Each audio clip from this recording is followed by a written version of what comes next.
Good evening and welcome to I Didn't Sign Up for This. Another edition of us having things that we may or may not have signed up for. Okay, Carrie. Hey, Tim. What is going on?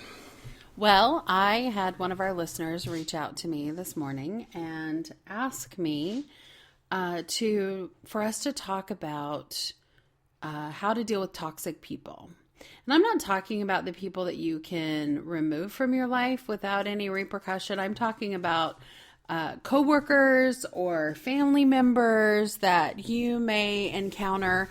And how do you deal with people that you can't just write off and get rid of or throw out the door? And so I feel like, and because she asked us to talk about it, I love when listeners provide feedback and they want us to talk about something because maybe it'll give them a perspective that they haven't thought of before. So Sure. I want us first to identify what a toxic person is, because I'm sure that there are many versions out there. There are many interpretations of what a toxic person is. So I feel like that's a first step. Okay. So, from my perspective, toxicity as a word relates to poison. And poison is something that inhibits your capacity to perform normal functions. And so I think a toxic person would be anybody who takes away from your ability to be happy or your ability to be free or your ability to be hopeful, that sort of thing. And anybody who is either intentionally or unintentionally taking away from your happiness and your peace of mind, we would refer to as a toxic person. What do you think? I agree with that. I think that anybody that absorbs your energy and doesn't give you back some kind of happiness or some kind of energy in return is really, I call them energy vampires, because they're bleeding you dry. And I've actually had some experiences with dealing with people that there was a guy that I spent quite a bit of time with who, on paper, he was this great guy. He was charismatic. Everybody liked him. And, he had so much going for him. But there was a lot behind the scenes that nobody else saw. And the more ingrained I got into the relationship and spending time with him, I realized how exhausted I was. I was exhausted all the time. And it didn't matter what we did, what we didn't do. I allowed that to come into my life. And he was very charismatic. People really, really liked him. As a matter of fact, 2 years after we stopped hanging out, people were still asking me, hey, how's he doing? Have you talked to him lately? Or are you guys still hanging out? Are you still together? What's going on? It was so almost impossible to get away from. But I had this moment of realization in that situation where I thought, this is it. If I don't walk away now, this person is going to bleed me dry. And the one common thing that I felt in the interactions with him and the time I spent with him was I was always exhausted. And I felt like I had been run ragged, but yet I hadn't done anything. So it obviously was a drain on my emotional well-being. And so I agree with you. I think that anybody that absorbs your energy or your light or your kindness or your love, and they don't return or reciprocate, it's a toxic relationship or a toxic person. Okay, but a toxic person is not necessarily toxic to all other people, number one. Exactly. Absolutely. Ancillary to that, I think a toxic person does not see him or herself as toxic. No. How many people have you had in your life that will say something to the effect of, man, I'm just keeping it real, right? Mm-hmm. So, I will hear what your hopes and dreams and goals and ambitions are, and you're going to, retire young and go off on the sailboat with your immortal beloved and blah, blah, blah. Only to have this person say, well, you're going to need all kinds of passports, and every country you enter's got different immigration rules, and it's going to be very expensive, a lot more than you think. And so that's feeling very toxic because, obviously a lot of that is true and that's great, but I'm still talking like a long-term plan, 10 years down the road or whatever. And I've got somebody who's taking it from the perspective of, hey, you need to just zip it up right here because that crap is never going to happen because here are all your failings. And then they'll tell you, well, I'm just being realistic. I'm just keeping it real. I'm like, okay, man, keep it real then somewhere else. Right. No, I agree with that. I've dealt with that quite a bit as well, where you have this dream and you have this goal, and then you have somebody in your face saying, well, you're going to need to look at different publishing opportunities to publish that book that you want to publish. And it may or may not happen, or you may or may not make money off of it, or, you may or may not evolve into doing your dream job. You need to be realistic. Well, there's a difference in being pessimistic versus realistic. I can be realistic and still be a dreamer. I cannot be pessimistic and still be a dreamer. There's no room for both. You have to have at least a smidge of optimism in order to dream your dreams. And if you don't, you have to be able to somehow tap into that. Now, as far as dealing with people who are realists or pessimists or whatever, it's okay to remove people from your life. It is absolutely okay to say, this is not working for me, and remove people from your life. Appreciate the lesson and move past it. But there are scenarios where you have to deal with people, whether they're in your same family or they're in your work environment. You have to deal with them. So how do you protect yourself from that toxicity? Or even how do you identify them? Because most of the time, toxic people are selfish. They only see it their way. They only want things their way. They're only concerned with how things look for them. And they don't even understand that they are bleeding you dry because they're so self-involved with the direction that they want to take. Does that make them bad people? No, they're just not where you are. If you have evolved to a point where you can be compassionate and you can share and you really truly care about other people, maybe that person that you consider toxic just hasn't gotten there yet. Yeah, but we don't want to be self-aggrandizing here, right? We all have incredible challenges on whatever playing fields we happen to be on.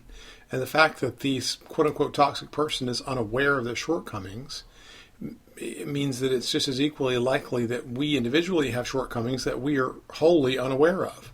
I agree. I have no idea all of the things that are wrong with me that I have no idea about. There's got to be something, but I'm racking my brain here, and I can't come up with a single thing. Well, luckily I have a list. We'll take it offline. And you see, if you were kind, you would be telling me that. Or would that be toxic? I don't. So is toxicity subjective? I think what's going on there is that there's just different perspectives. And so you have to be able to focus on managing your response to things that you can actually do something about, right? You have to be able to manage your response to this toxic interaction in your life in a way that allows you to be whole and complete and feel good and be okay with things. I'm reminded of Bo, right? Like so many things in my life, Bo has taught me more about what it is to, be alive and be a human being than anybody else on the planet ever. Just lifetime after lifetime's worth of what life is really about and what is really important. And maybe I just tell myself that because he's this permanent fixture in my life. But I believe it. I believe it wholeheartedly. Now, most people would be surprised to know just how frequently from that little 20-something-year-old Down syndrome man, how many times I hear the words, "I hate you, Tim." And I don't hear it as much as I used to, but I hear it a lot. I hate you, Tim. And I'm telling you what, in the moment, for about 2 or 3 seconds there, he is absolutely sincere. There is, Right. There is just sheer, unabashed hatred for the fact that he has to turn off that Zac Efron movie and go brush his teeth. And he hates me in the moment that he's in, just for a second there. Right. And I think there are other people in our lives that maybe they hate us as well. And maybe their capacity for duration is a little bit greater than what his capacity for duration is. His capacity for duration, lasting about 3 or 4 seconds on average, is a lot less than somebody who can hold a grudge for years on end. And so you have to ask yourself, is the emotion any different? Is the way out any different just because it's longer? When Bo looks at me in all sincerity and tells me that he hates me, and I promise you that emotion for 2 or 3 seconds is genuine and authentic. It is real. I don't take it seriously. I absolutely laugh it off. I know, buddy, you hate me. I'm sorry you hate me. We're still brushing teeth. We're still coming to brush teeth. Whereas somebody else who has this sheer, unabashed hatred for me, because of their persistence alone, I'm supposed to treat it differently, make it more intense or more difficult or more challenging. And I can if I want to, but I usually don't. What I usually do is I get very interested in the notion of compassion, try to get a feel for where that person is coming from. It makes absolutely no sense that this little boy would hate me. I'm literally the hand that feeds him. Right. I provide everything for him. And just as it might make very little to no sense for somebody else in my life to hate me or hate me for years on end, I've got to respond to the hatred one way or another. And I've proven that I can just shake it off. It doesn't do anything to me. It doesn't bother me at all. And so all we're doing is basically negotiating over a price point, right? 3 seconds of hatred, I can buy it. 3 years, wow, that's just awful. No, actually, I can buy that one too. It's all in the story that I tell myself. It's how I respond to that person's behavior. And like, I don't want that necessarily to be the case because that's not fulfilling egotistically at all, right? It's so much more fulfilling to say, what a biatch. I cannot believe this person is behaving in this fashion and they are so wrong and I am so right, and the whole world can obviously tell. Well, we've all been there. I mean, we've all been in those situations where we think that we're the ones that are right and everybody else is wrong, and then you're dealing with somebody who's antagonistic. And sometimes the people who we view as toxic are completely unaware that they're having a negative impact on our lives. Like Bo doesn't more understand. often than not. Yeah, Bo doesn't understand when he says that to you, that if you took it to heart, it would be so traumatic for you or so impactful. But it happens more than not. I mean, I remember working in an office with, and this was years ago, I worked in an office with 2 women. And these 2 women, and there were a couple of men there as well, but these 2 women loved to talk about each other. And they chose to talk to me about each other all the time. Well, I refused to engage or give an opinion because I saw them. They were friends on the outside, but talking about each other to everybody else all the time. Honestly, I'm not going to get involved in that. That's a dramatic situation. And the minute I say, well, you're right, then all of a sudden I'm pulled into some unseen drama that I had no part in. And it's... Oh my gosh. That's what the word frenemies means, huh? Absolutely. It's and it happens, and I will tell you, it happens more with women than it does with men. I can honestly say, in my opinion, that men are more transparent with their thoughts and actions and are less calculating with the cutting things that they potentially will say. Now, I haven't met all men, and so maybe I can't speak for all men, but in my opinion, the difference is it's astounding, to be honest. It's interesting. So here I am in the middle, literally sat in between these 2 people. The one girl that was more or less an instigator, there were times that she would say things about me, and I'd come into the office and, I'd come in with my bag and my coffee in hand, and I come walking around the corner, and I've been on vacation or whatever, and the other one would say, oh, you wouldn't believe what so-and-so said about you and your projects and this and that and the other while you were gone. Okay, well, everybody's entitled to an opinion because I didn't care about hers. But the minute she would walk away, the other one would chime in and say, I had a really big talk about all these projects that are going on, and I have some opinions, and so does this other person. And I mean, it was like a tennis match from hell the majority of the time.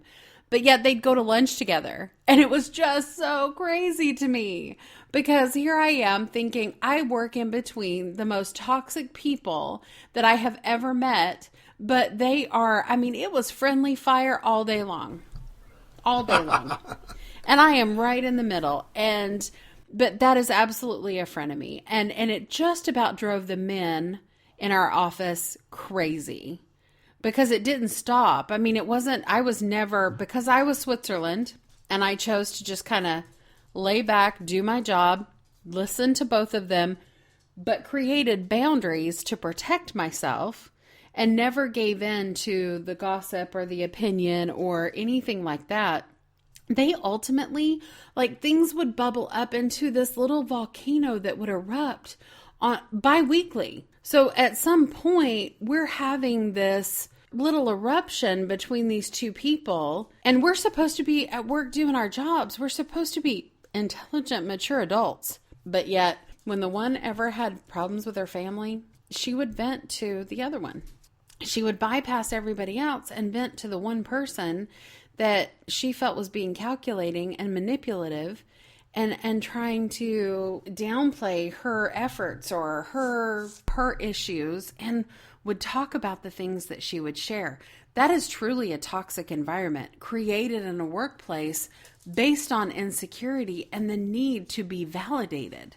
Because even though they talked about each other and it was this head-to-head, toe-to-toe tennis match all the time, they still confided in each other like they were the best of friends. And to me, that's very toxic. And when it ended and I moved on into a different position, it was a relief. And I wasn't even involved in the drama. But I will tell you that when you have toxic people in your life, for whatever reason, they will create drama with you and around you that you can't get away from unless you create boundaries, unless you allow yourself to brush it off when they say cutting things to you, or they say things to instigate some kind of dramatic response. You have to be strong enough to say, this is what it is, and I'm not going to play into it, because it's wasted energy. But man, I'll tell you, it was a rough 9-10 months with those two. Well, okay, so, and the truth shall set you free is basically what I would boil that little tidbit of advice that you just gave to me down to, right?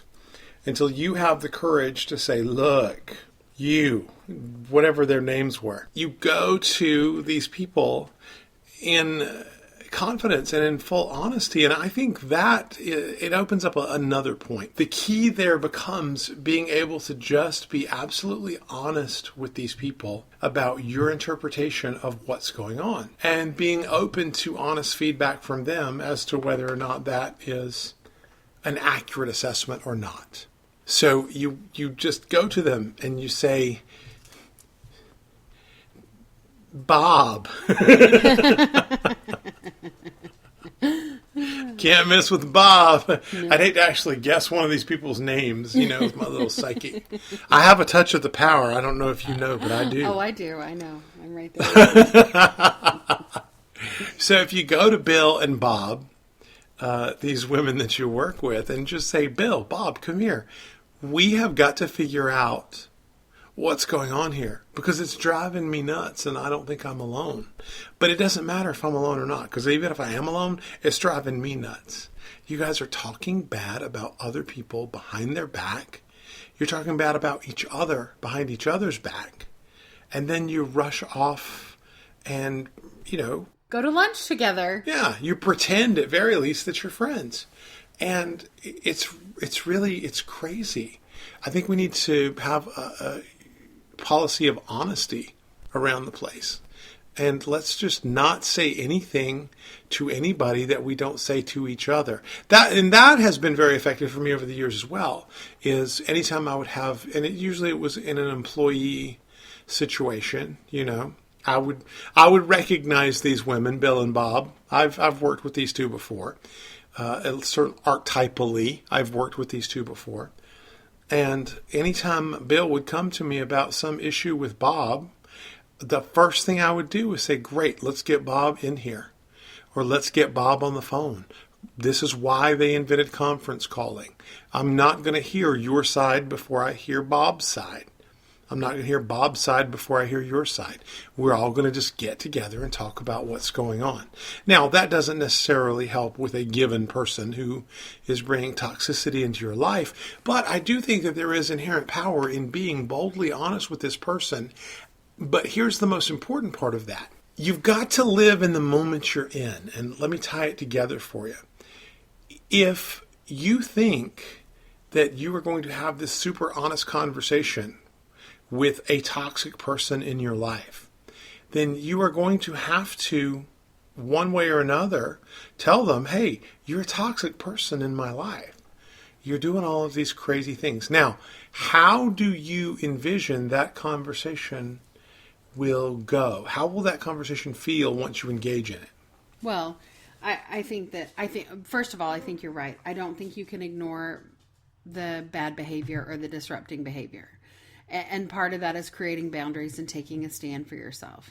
Now, I can tell you that a lot of times from a woman's perspective, if I was to sit down with a woman and say, and be very direct, which I can be, you never know how that's going to go. Because you never know what insecurity that's going to potentially trigger. And it's probably true for men as well. But looking at this scenario with Bill and Bob being female, which gives me a whole new visual of this situation. So a lot of these behaviors that we're calling toxic are based on two things.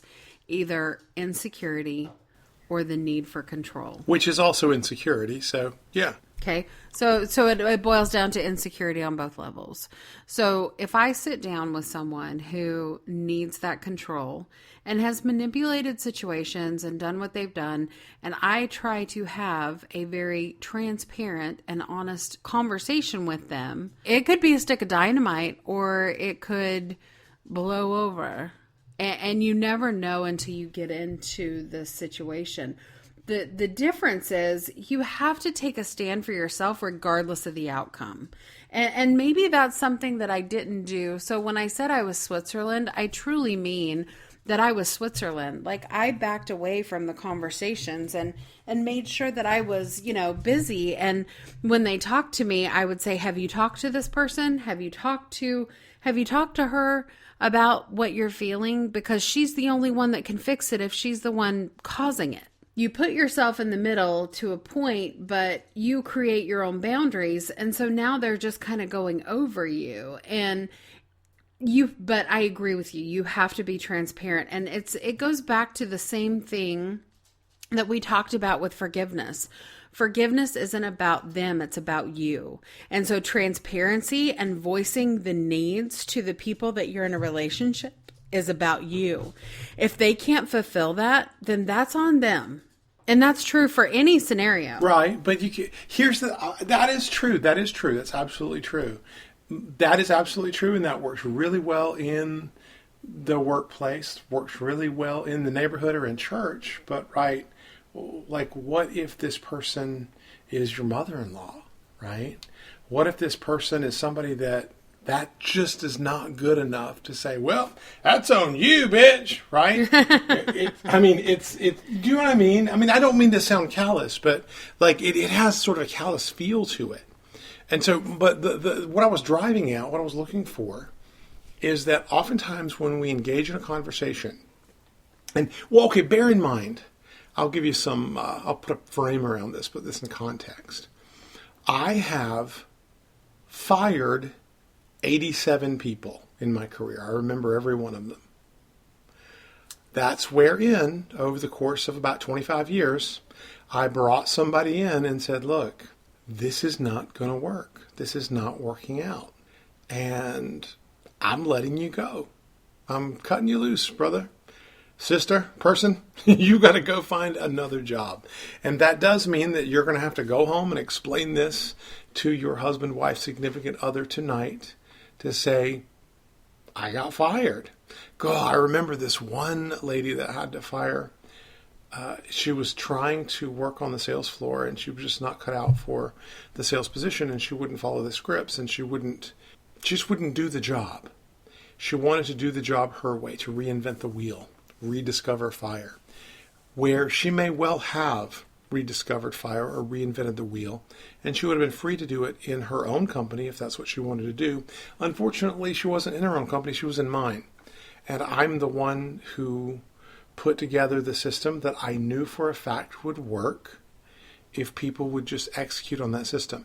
Had she come to me separately and said, have you ever considered, instead of saying this, saying that, we could have had a conversation about it, but she didn't. She just said that. And honestly, if she had hit her numbers week after week, I never would have noticed. I never would have even listened in, right? Right. But unfortunately, her new and improved system, her reinvention of said wheel, did not in fact yield greater sales, didn't yield greater conversion. She wasn't making any money. She was just basically taking home minimum wage. I know she needs the money. I know she would be better off doing something else. And so I had to have the unfortunate conversation with her to say, I'm really, really sorry. This is not working out. Only to find out that her husband was a highway patrolman. And I honestly thought I was going to get tased when he came to pick her up. Yeah, I mean, he was livid. He was writing down my license plate if I ever see you on the road. I mean, it was just absolutely ugly. And in fact, I am trying to do myself and my company and that person a huge favor. And so I'm, in this case, the one who's being relegated to the title of, hey, this is a toxic person. All right, but I bring that whole notion up. Golly, I'm chatty tonight. That's all right. I'm like telling all my stories. I bring that up just because if I were to just tell someone, say instead of me doing the firing, I had a manager do the firing, somebody who worked for me. Mm-hmm. And I bring that manager into my office and say, thus and such has got to be fired, and you've got to do it because she works for you. And so here's some advice. I hope it goes well. Let me know what happened afterward. And welcome to management, right? Mm-hmm. Not only do you have to fire her, you have to go out there and own it. Right. You have to go out there and say, well, Tim wants you gone. Well, you can't say that, buddy, because you will lose respect with everybody else on the floor, and all the rest of the team will think that you don't make any of your own decisions and that I'm the one who's pulling all the knobs and levers behind the curtain. Right. And if they think that that's what's going on, that may as well be what's going on. In which case, I don't really need you. In which case, the next conversation we have is going to be very unpleasant for you. Right? And it's not a threat. It's just, let's do the math. That's reality. Okay. So when I tell said manager he's got to go and let this person go, change their life, hopefully for the better, but it's not going to be a pleasant experience in all likelihood. Right. What that person tends to do, here's what the manager does. The manager, especially the first few times, the manager just gets a knot in their gut and their heart is in their throat, and they're miserable because they project themselves immediately into the future where this firing is going to happen, and they imagine the worst possible scenario. What if she pulls out a gun? What if she breaks the window and plunges to her death, right? And we just create all of this misery that's not very likely, okay? So now, if I've got somebody who's in my family, I've got the proverbial mother-in-law, and nothing against mother-in-laws, I'm just saying, right? It's some connection that it doesn't make sense to just be able to say, well, that's on you, buddy, good luck, right? Because it doesn't always work in intimate relationships and intimate scenarios. And so you've got to have a really super honest conversation that's also very unassuming, good or bad. Meaning, you can't just assume how this conversation is going to go, because the minute you start to assume how a conversation is going to go that's unpleasant like that, you project that forward, and then you sort of find your way to that unpleasant point. I will say, well, I bet this is going to happen and that's going to happen. If he says this, then I'm going to say that, and then he'll probably say this, and then I'll say that. And oddly enough, that script will sort of find its way into the conversation, and it will, in fact, be pretty unpleasant. It will be pretty miserable. Whereas if you can go in unassuming to that person in your life that I'm not going anywhere and he's not going anywhere, and we're going to have to figure out a way to get along one way or another, the worst possible thing I can do is to worry about it, to dread it, to let it build up and play out in my mind and go back and forth, project myself into a possible future that doesn't necessarily exist yet, and then live and suffer in that possible future until the possible future finally arrives. It's time to cross that bridge. But what you'll find is that you've already created a template for that bridge crossing that's very unpleasant, and it will likely play out similarly, at very least, to what you think it is. Here's the thing that has worked for me over the years with kids and family, and anytime there's an unpleasant conversation or a touchy, sensitive subject, whatever it is, and this is a person who's like in my immediate circle, friends, family, in-laws, whatever, okay? Yeah. I will go to that person. Can we talk about something? Yes. Can we talk seriously, sincerely? Yes. I love you. I want you to know that. I love you.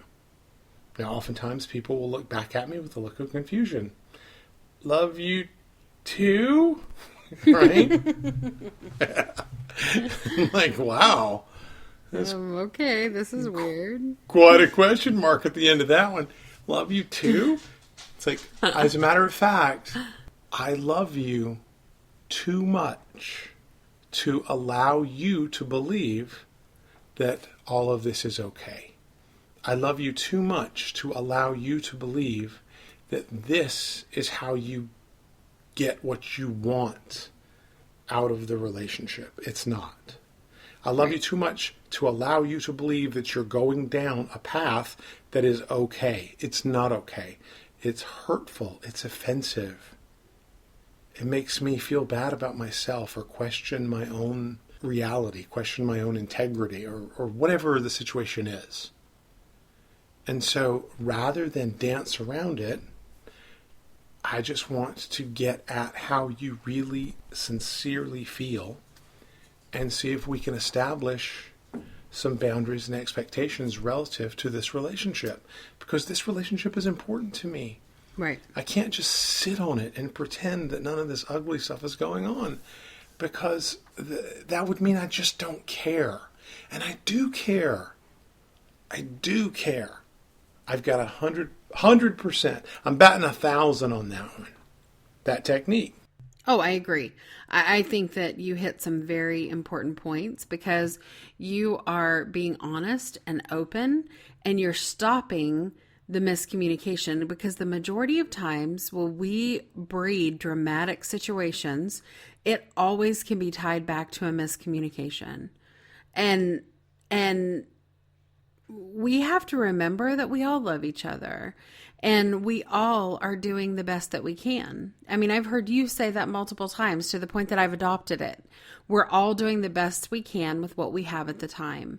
Now, there are personality traits that will play into conflict, and that can be control. It can be insecurities. It can be some crazy paradigm that nobody else understands, but it's okay, because everybody has the right to have their own experience and their own journey. But the key point that you made is transparency, love and transparency, and being able to say, this is not okay. So this is more for an intimate relationship, a family member, a close friend. And it's okay to have people in your life that are your sounding board. Talk to your significant other, talk to your life coach, talk to whomever gives you advice, and talk through the scenario and prepare yourself to go through the conversation with this person that's contributing this angst and this anxiety to your life. Because a lot of times they may not even be aware that they're doing it, or there may be some underlying hurt that if you don't have an upfront and open conversation with them, you won't know. Now, that's not 100% of the time. Sometimes it's better to cut your losses, shake hands, go your separate ways, if that's possible. But if they're married to a family member, or they are your mother-in-law, or your father-in-law, or your boss, or two coworkers that you sit in the middle of, it's better to step up and say, look, I can't take this anymore. I can't take the back and forth, the negativity. It's affecting me, and it's not okay. It's not okay. It may be okay for you, but it's not okay for me. And you can remove yourself from that. But I do think that forgiveness is key to getting past those things. So when you take the approach, and you shared the approach that you take in conflict or in those opportunities, you were very open about the love that you felt for this hypothetical person or whomever it is that you've done this with in the past. It has to come from a place of genuine concern, not, I'm going to show you what a dick you're being. Right, exactly. It can't be, I'm going to put you in your place, because that doesn't come from a place of love and forgiveness. You're right. We have to forgive people of their shortcomings. Right. It never, ever works. And what you have to do is you have to consider for a moment, how well would that work with you? If someone came up to you, apparently out of the blue from your perspective, which it may well be in many, many cases, and said, let me prove to you what a horrible person you are. Let me just show you why you that would not go well. Go home and, cry yourself to sleep. At best case scenario, go home and cry yourself to sleep. Maybe something far worse, right? Let me explain it to you. Let me break it down for you. That's just not going to go well. All you're doing is you're inviting a defensive posture. Whereas if you can go in from a true position of power, which that true position of power is, I love you and I care and I want you to be okay. And I need for me to be okay and I want us to be okay. And so let's chart out together a path from here to okay. And then just don't assume. So many times we assume that we are going into a tango and you get there and it's a waltz. Well, more often we assume we're going into a knife fight in a bar and we get there and it's a waltz, right? I remember letting one guy go where he heard the words coming out of my mouth. I think you need to look at other opportunities. This is not working out. And so I'm going to let you go. And he drew in a big, deep breath, held it for what seemed an obnoxiously long amount of time. It was, truth be told, it was probably 5 or 6 seconds, right? But in the moment, I thought, oh my gosh, he's going to stop breathing. Stop breathing?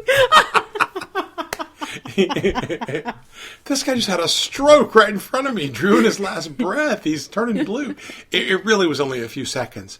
And then he let the breath out in this great, big, exasperating sigh and mumbled the words, oh, thank God. Right? Oh, wow. Yeah. And I'm like, excuse me?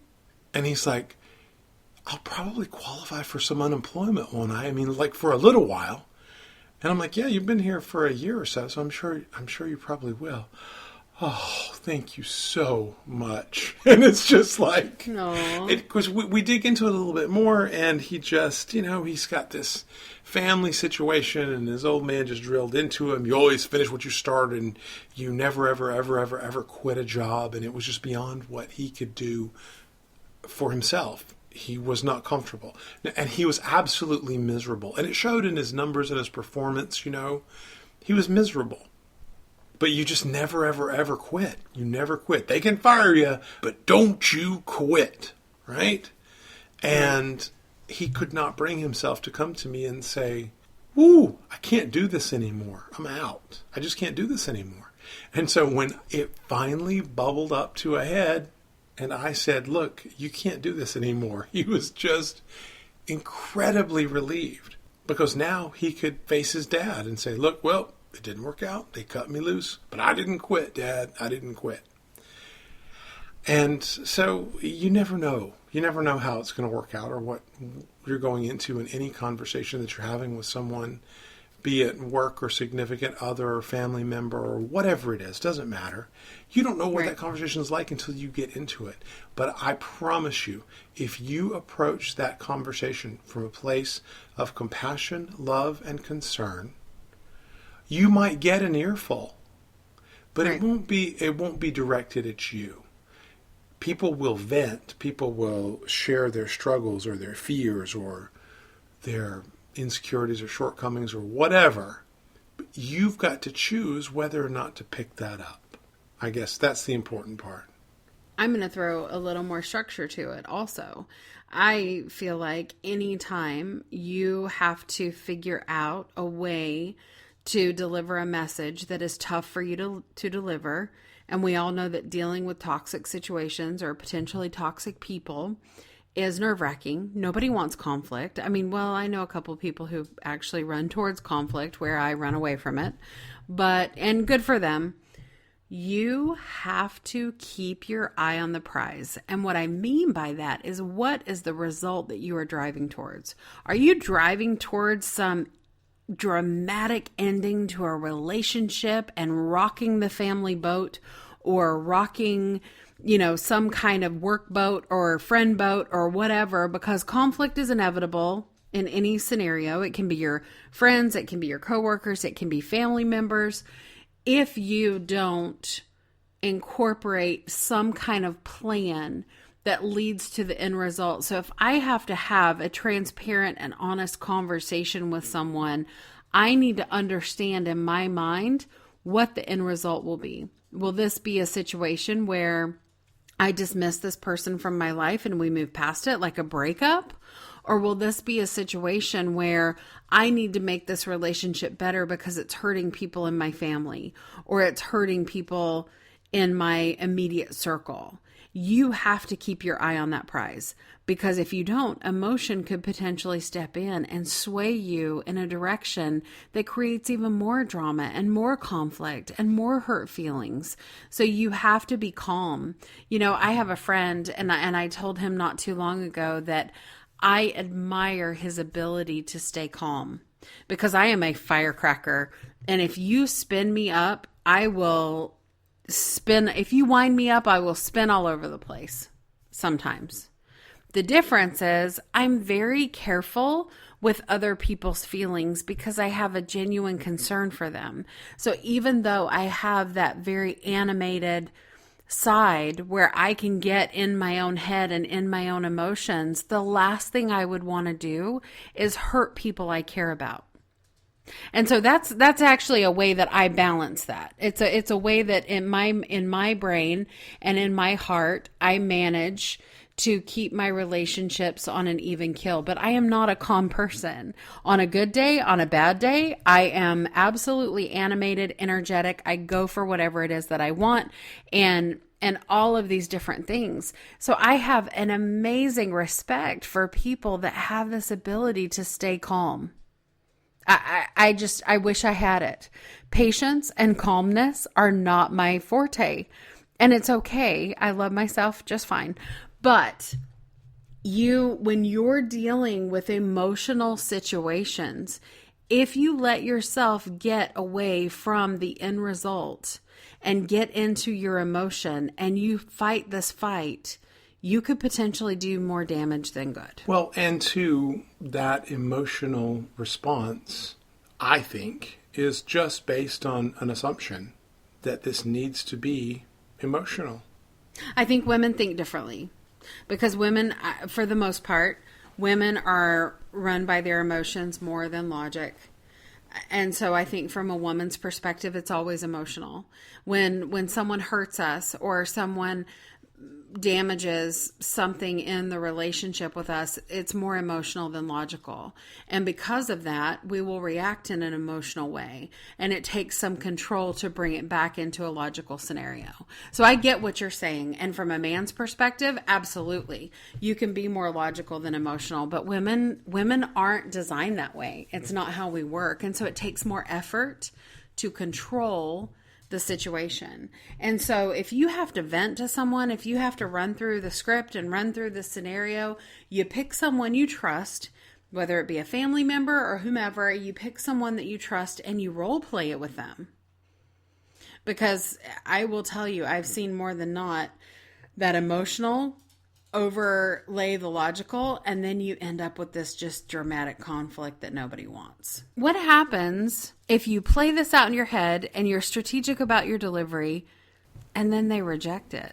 Well, you're wrong. You're seeing this wrong. No, okay, so that can absolutely happen.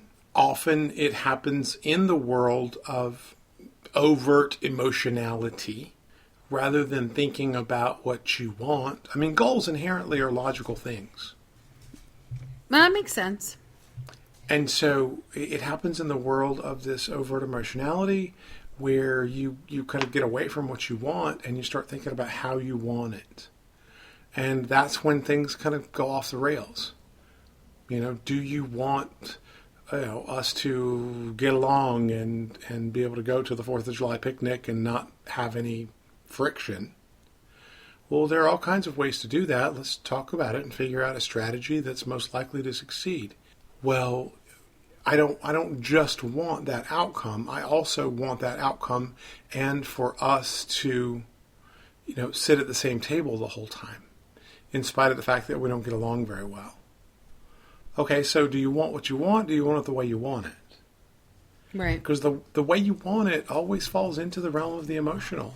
It's not enough. Well, what's the line from that film? I don't want you to do the dishes. I want you to want to do the dishes. Right? Yeah. Okay, so do you want the dishes done or not? And I think it lends itself to the point that you're making.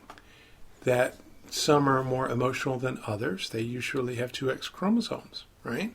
Mm-hmm. I want you to want to do the dishes. Well, nobody really wants to do dishes. Well, I guess that's where I'm a little bit different because sometimes I just want the dishes done. And, there are opportunities for us to get what we want, and it may not be the way that we want it. But yeah, I agree with you. Well, oftentimes in life, we have to decide, do we want the dishes done or do we want the dishes done with a, broken heart and a contrite spirit? I don't know. I just want the dishes done. So I just don't want to get up in the morning and see a big pile of stinky dishes, and I've done them the last 6 or 7 nights in a row. I don't want to do them again, and I want them to get done. And the part about broken heart and contrite spirit, I don't care so much. Matter of fact, I don't care if you sit in here and just belt out gangster rap the whole time you do it. I'll go for a walk or something, right? I don't care. Oh, I am never doing your dishes and singing gangster rap. FYI. Well, good. But do you know what I mean? I don't care. And that lends itself to probably my logical nature. But I am about getting what I want out of a situation that we feel like is best for everybody, come to some point of agreement, some point of consensus, and then execute a strategy to get what we want. And that doesn't always involve holding hands and singing Kumbaya. Right.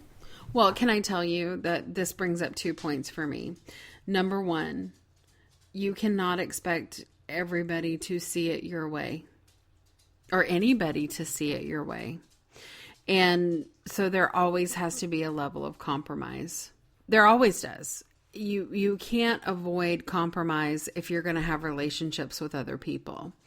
On the flip side, you never know what someone else is going through and what is contributing to their insecurity or their need for control. And you have to be able to be thankful that that's not your trial. There have been a lot of times in my life, and I'm sure people have done it with me too, but there have been a lot of times in my life where I have been thankful for the attributes that I have that give me the coping mechanisms that I need, just as other people are as thankful for the coping mechanisms and attributes they have. We all can be authentic and be ourselves and bring different scenarios and feelings and logical thinking and ideas and concepts to the table, this grand table we call life. And if you can compromise, then you can open yourself up to these amazing experiences. So you can't ever expect someone to see it exactly your way. Just like you don't see things the way I see them, Tim. I don't see things the way that you see them. That's just how it is. But that also allows for a partnership where we can collaborate on ideas and evolve these concepts together. And that's not a bad thing. That makes for an awesome opportunity. So if you can look at the relationships that you have in your life as an opportunity to collaborate and be forgiving and understanding and hope that they're forgiving and understanding of you, you will open yourself up to greater experiences. But sometimes you just have to let it go. Yeah, I agree. What you want is inexorably linked to compromise, unless you are the only one who wants it. That makes sense. Okay, well, I hope that we were able to answer our listeners' concerns about toxicity and the relationships that we have with other people. And I look forward to hearing more ideas and thoughts from our listeners as we evolve this podcast. As do I. As do I. All right, well, for the moment, we will wrap it up then and get back to you in a couple of days. Thanks for the input. Thanks for the question. It really makes for a fascinating conversation, certainly on our end, and hopefully everybody else enjoyed it as well. Until then, dream your life. And live your dreams. Dun, dun, dun. Excellent. Okay. Very good. We will talk to you next time. Bye-bye.